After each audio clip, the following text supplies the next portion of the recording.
The Magi in the West and Their Search for the Christ by Frederick E. Dewhurst. A Tale for the Christmas Tide. The Mountain of Vision.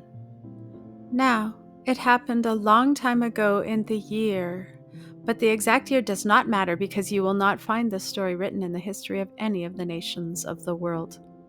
But in one of the countries of Europe, bordering on the Manhattan Sea, was a lofty mountain which, to the dwellers in the plains below, seemed to reach to the very sky.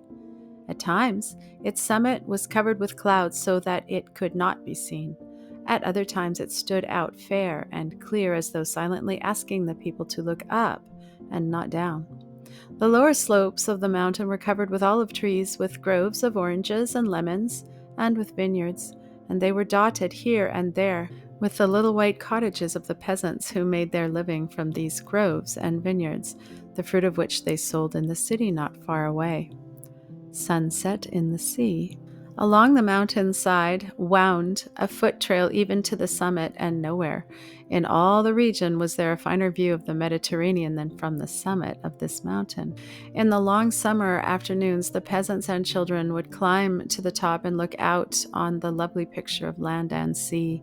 Then they would eat their simple lunch of bread and dates and olives and quench their thirst from the spring on the mountainside, which they called dew of heaven. So clear and fresh and sparkling was it, and when the sun began to touch the western sky with his pencils of gold and carmine and purple, they hastened down, that they might reach their cottages before the night shut in. A stranger cometh. On the day when this story begins, a man was standing on the summit of the mountain, looking across the sea in the direction where you will find Tyre and Joppa on the map. He was very plainly not one of the peasants who lived on the mountainside. He looked about 60 years of age. He was tall and erect, though he carried a staff in his hand. His hair and beard were long and flowing, and almost gray, but his eye was clear and penetrating, and he was looking across the sea as though he expected some one to appear.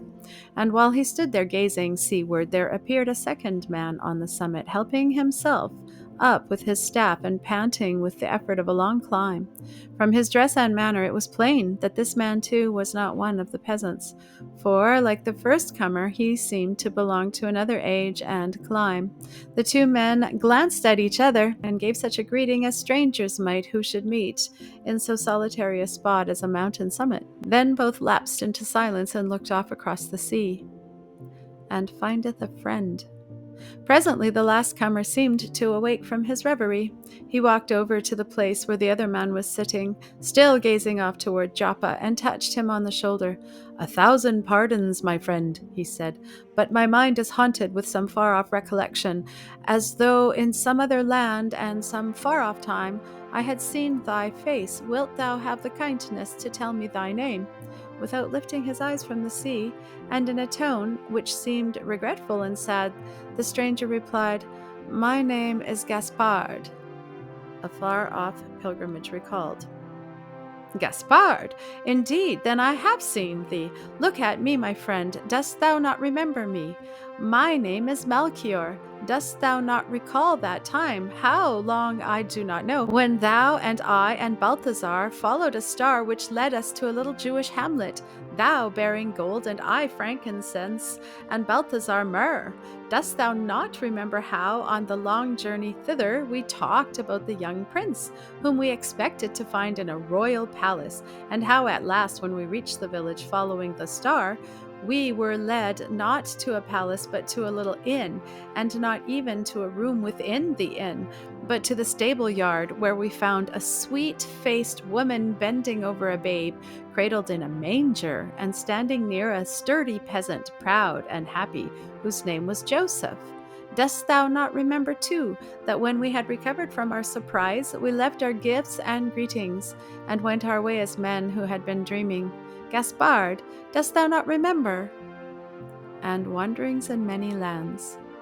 And Gaspard, looking now intently at the other's face, replied, "Yes, Melchior, I remember thee, and I remember the journey of which thou hast spoken better than I remember aught else. Neither have I forgotten the surprise and disappointment with which we came to the place whither the star led us, nor how, after leaving our gifts, we went away as in a dream. And Melchior, I have been dreaming ever since. Even here hast thou found me in a dream of perplexity. I am still Gaspard, the wandering magician. For how many years I know not. I have wandered up and down these lands of Europe.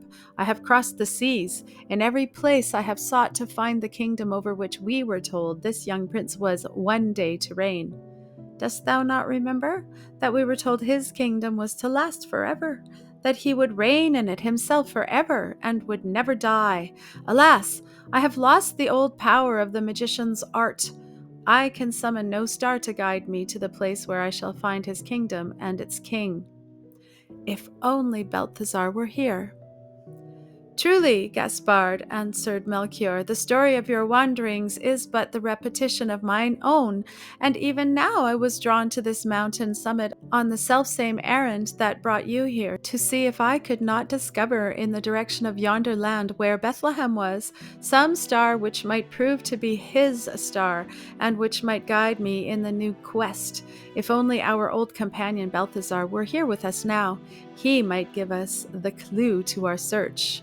For not only was he more skillful in the magician's art, but he was braver and more courageous, and withal more serene in spirit. A song in the air. Now, even while Melchior was speaking, a voice was heard a little way down the mountain. Gaspard and Melchior stopped to listen. The voice was singing, and the words of the song floated up to them distinctly. If the sun has hid its light, if the day has turned to night, if the heavens are not benign, if the stars refuse to shine, heart of man, lose not thy hope. Door there's none that shall not ope, path there's none that shall not clear. Heart of man, why shouldst thou fear? If for years should be thy quest, if for years thou hast no rest, if thou circlest earth and sea, if thou worn and weary be, heart of man, lose not thy hope. Door there's none that shall not ope, path there's none that shall not clear. Heart of man, why shouldst thou fear? Balthazar cometh. That, exclaimed Gaspard and Melchior together, is the voice of Balthazar, and they hastened to meet him, for he was now almost at the summit, and the refrain of his song was still upon his lips. At that moment Balthazar sprang up from the sloping path into full view of the two men, and, giving each a hand, exclaimed, Gaspard! Melchior! Beloved companions, I have found you at last! The peasants below were not mistaken. From their description I was certain I should find you here, and you, too, have been searching these long years for the kingdom of the Christ, and, like me, you have met with disappointment. But, comrades, be not of faint heart. Door there's none that shall not ope, path there's none that shall not clear. Let us hasten down the mountain, for see, the sky is already growing gold and crimson. Beyond the Pillars of Hercules, let us seek the wayfarers' lodging with the hospitable peasants in the valley, and tomorrow let us begin our search for the Christ anew. We have wandered alone. Let us invoke now the star to guide us together. Forget not hospitality. That night, therefore, the three strangers lodged with the simple peasant people in the valley, partaking with thankfulness of the coarse bread, the dates, and the red wine, the common fare of their daily life. Nor did they fail to notice the motto inscribed above the fireplace in rude Greek letters. On the morrow they were ready to begin their search together for the Christ, and they hoped not to wander far before they should find at least the outskirts of his kingdom. But whither should they go? In what direction should they first turn their steps? Once more a star. While they were thus wandering and debating, Balthazar suddenly exclaimed, I see the star!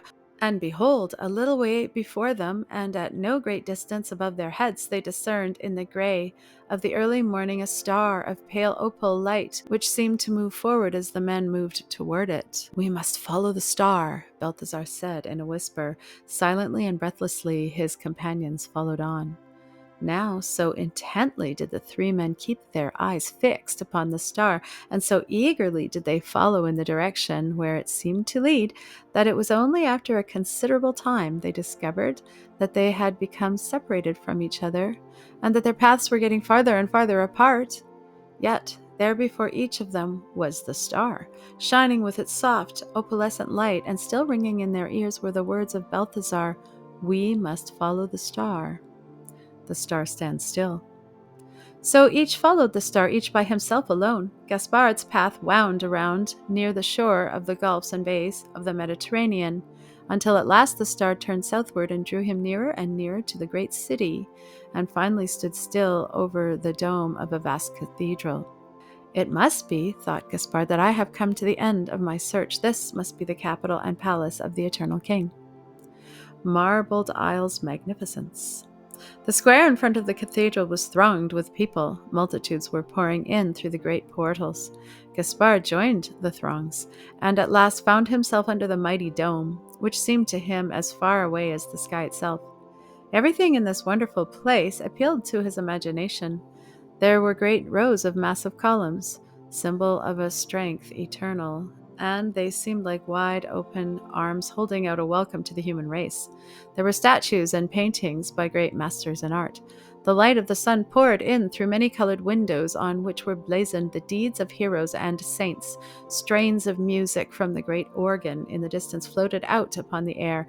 Touched and thrilled by all he saw, Gaspard exclaimed to himself, "The place on which I stand is holy ground. Kyrie eleison." Soon, however, he perceived that the throngs of people were not lingering like himself. In awe and wonder over the great columns and the domes and the statues and the paintings and the windows, their eyes were fixed intently upon something that was going on in the far end of the cathedral. An altar was there, and priests in white robes passing up and down before it, and tall tapers burning around it. Near the altar was the image of a man hanging from a cross. His hands and feet were pierced with nails, and a cruel wound was on his side. The people were gazing at this altar, and at the image, and at what the white-robed priests were doing. The strains of solemn music from the organ blended with the voices of priests chanting the service. Clouds of incense rose from censers, swung with solemn motion by altar boys, and the fragrance of the incense was wafted down the long aisles. At last the tinkling of a bell. The organ became silent for an instant, as though it felt within its heart the awful solemnity of the moment, and then it burst forth into new rapture, and the people began pouring out through the great doors. We must follow the star. Gaspard went forth with the throng into the cathedral square, and "This," he said, "is the end of my search. I have found the Christ. His kingdom is in the imagination of man. How beautiful, how wonderful, how strange it was. Dominus vobiscum, did not the priests say? Here then, at last I have found the city of the great king." But as he lingered, behold, the star which had stood over the dome of the cathedral was now before him, as at first, and seemed to waver and tremble as if beckoning him on. So, although his feet seemed bound to the spot and his heart was still throbbing with the deep feelings the cathedral service had created in him, remembering the words of Balthazar, "We must follow the star," he slowly and reluctantly walked on. The just shall live by faith. In the meantime, Melchior also had followed faithfully the path along which the star seemed to lead, through forests in which he almost lost his way, across rivers difficult and dangerous to ford. Still he followed on. At length, Melchior's star seemed to tarry over the spire of a Gothic church, into which the people were going in throngs. Waiting a moment to be sure that the star was actually standing still, Melchior went in with the rest. In this place was no altar, such as Gaspard saw, no image on the cross, no white-robed priests, no swinging censers. But as Melchior entered, he heard strains from the organ, and a chorus of voices was singing an anthem, beginning with the words, "Te Deum laudamus." And when the anthem came to a close, a man clothed in a black robe, such as scholars were wont to wear, rose in his place upon a platform elevated above the people and began to speak to them about the kingdom of Christ. Melchior listened in eager expectancy. The truth shall make you free. The kingdom of the Christ, the preacher said, is the kingdom of the truth, and the truth is to be continued and kept alive by the strength of man's belief. Those things which have been handed down by holy men and sacred oracles since Christ was here upon the earth are the truths by which we live. How can Christ live except He live in our beliefs? Why did the Father of all entrust us with our reasons, unless it were that we should make them the instruments of our faith and our salvation? Let us therefore stand in our places while we recite together the articles of our holy faith. These and many such words did the scholar preacher declare. And as he sat there with the people, Melchior felt the weight of the solemn and earnest words, and he said, "So, at last I have come to the end of my search. The kingdom of Christ is in the mind of man. His kingdom is the kingdom of the truth. More light shall break forth." Then he followed the throngs as they went forth from the church, but the star which had tarried over the lofty spire was now before him, and the opal light wavered and trembled as if beckoning him on, and the words of the preacher, "We must believe," seemed to blend with the words of Balthasar, "We must follow the star." So reluctantly and slowly he followed on. The sacramental liturgies. But Balthasar, whither went he following the star? Over many a rugged way, through many a tangled thicket, through valleys and over hills. His star tarried over no cathedrals, it lingered over no Gothic spires, it seemed capricious and restless and tireless. At times it seemed intent on coming to a pause over the head of some human being, but perhaps it was because these human beings themselves were so restless and so busy that the star could not accomplish its intent. For Balthasar saw these men and women hurrying hither and thither on errands of mercy or deeds of justice. He saw them ferreting out great wrongs, laying heavy blows on the backs of men who oppressed and defrauded their fellow men. At length Balthasar seemed to understand the movements of the star, and drawing nearer, he would seem to hear these men repeating, cheering, and encouraging words to one another. "Pure religion and undefiled," he heard one exclaiming, "is to visit the fatherless and widows in their affliction, and to keep himself unspotted from the world." And another echoed, "Inasmuch as we do to the least of these, we do it unto Christ." The joy of doing good. "Ah," thought Balthasar as he listened, "I see the meaning of it now. I am coming to the end of my search. The kingdom of Christ, I have found it. It is in the deeds of men. It is in the conscious and serving will, devotion to the right. This is the law of the kingdom of Christ." Then Balthasar turned to go in search of his comrades again. But behold, the opal star was trembling, as if beckoning him on. So, still doubting if he had reached the end of his search, he followed the star. The paths converge. Thus Gaspard, Melchior, and Balthasar, each following the star, at last approached each other. The star of each seemed to melt and blend into the star of the others, and the opal light stood at last in the center of the group. Gaspard exclaimed, "I have found that which we were seeking. The kingdom of Christ is in the imagination. Christ lives in what man feels." "Nay," said Melchior, "I have followed the star, and I have found what we sought. The kingdom of Christ is in the reason of man. Christ lives in what man believes." "But," cried Balthasar, "my star has led me to a different end. The kingdom of Christ is in the will of man. Christ lives in what man does." "The truth," once more exclaimed Melchior, "is in the law of the kingdom." "Not truth," declared Balthasar, "but justice, righteousness, goodness, and purity. These are its laws and its marks." "Nay, comrades, beloved, hearken to me," answered Gaspard. "It is the miracle of the divine presence. It is God among men, realized in the Holy Mass. I beheld it all in yonder cathedral." But lo, once more the star began to tremble and to change its place. "Let us follow the star," Balthasar whispered. "We will follow it," echoed the other two. Once more, the quest.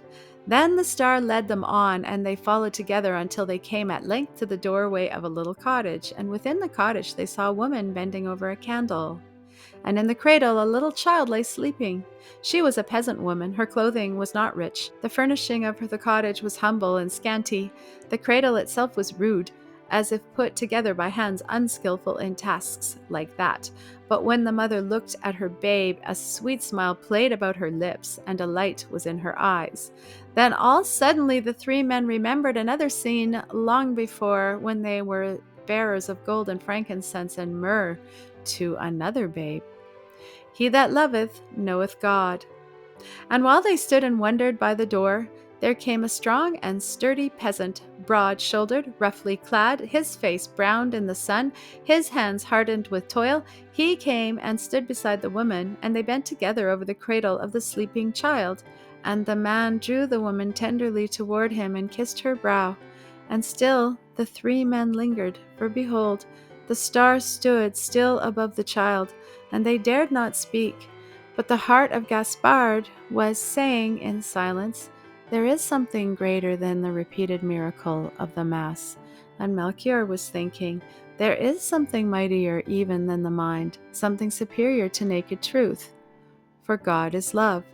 And Balthasar was confessing to himself that he had found something more potent even than the righteous deed. For here they all beheld how life was made sweet and blessed and holy by the power of love, and by love for a little child in whom was all weakness and helplessness, whose only voice was a cry, but who was all strong and mighty with the power of God, because he could transform roughness into tenderness, and selfishness into loving care, and poverty itself into gifts of gold and fragrant myrrh. Truly, my comrades, Balthasar said, love is the greatest of all. And now I understand, said Gaspard, how the weak things of the world can confound the mighty. And I, added Melchior, see what it means for God to come to earth in the form of a little child. And so they turned away, and the radiance of the star was round about them, and they were saying to each other, our search at last is ended. The end. Merry Christmas.